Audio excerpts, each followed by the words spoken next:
ഈശോ മിശിഹായ്ക്ക് സ്തുതിയായിരിക്കട്ടെ. സുവിശേഷത്തിന്റെ ശാന്തമായ തുടക്കത്തിൽ യോഹന്നാൻ സ്നാപകൻ മാറി നിന്നു. മറ്റൊരാളെ ചൂണ്ടിക്കാണിക്കുന്നു. എന്നേക്കാൾ ശക്തനായവൻ വരുന്നു. യഥാർത്ഥ വിനയൻ എപ്പോഴും ദൈവത്തിന് ഇടം നൽകുന്നു. ജോർദാനിൽ യേശു വെള്ളത്തിൽ പ്രവേശിക്കുന്നു.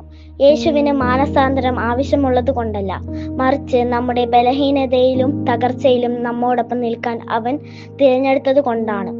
അവൻ വെള്ളത്തിൽ നിന്ന് കരയേറിയപ്പോൾ സ്വർഗം തുറക്കുന്നു. ആത്മാവ് ഒരു പ്രാവിനെ പോലെ ഇറങ്ങി വരുന്നു. ഒരു ശബ്ദം കേൾക്കുന്നു, നീ എൻ്റെ പ്രിയപുത്രനാണ്, ഞാൻ നിന്നിൽ പ്രസാദിച്ചിരിക്കുന്നു.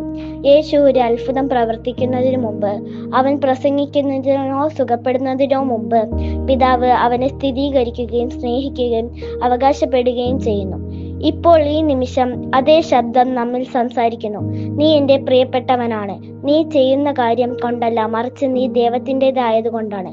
ആ സ്നേഹത്തിൽ വേരൂന്നി ഈ ദിവസം ആരംഭിക്കുക.